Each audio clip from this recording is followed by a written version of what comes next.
సాగుతున్న తరుణం. శ్రీరామచంద్రుని సారథ్యంలో వానర సైన్యంతో విజృంభిస్తూ లక్ష్మణస్వామి తనతో పోరాటం చేస్తున్న రావణుడి కుమారుడు ఇంద్రజిత్ తలని బాణంతో ఒక్క వేలుతో వేరు చేశాడు. ఇంద్రజిత్ మరణ వార్త విన్న రావణుడు ఆవేశంతో ఊపిపడి ప్రతీకారం కోసం పాతాళ లోకాధిపతి తన సోదరుడు అయినటువంటి మహిరావణుడి సహకారం కోరాడు.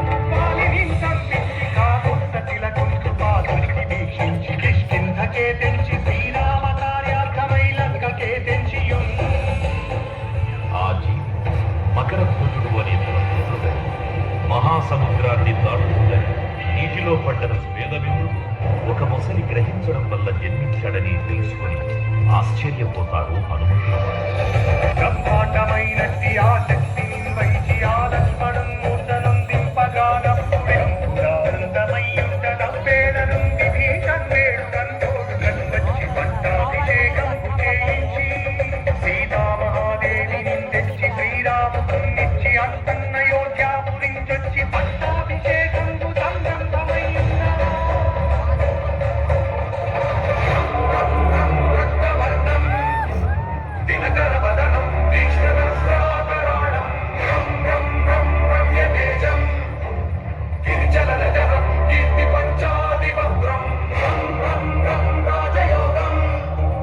సకల శుభ నిధి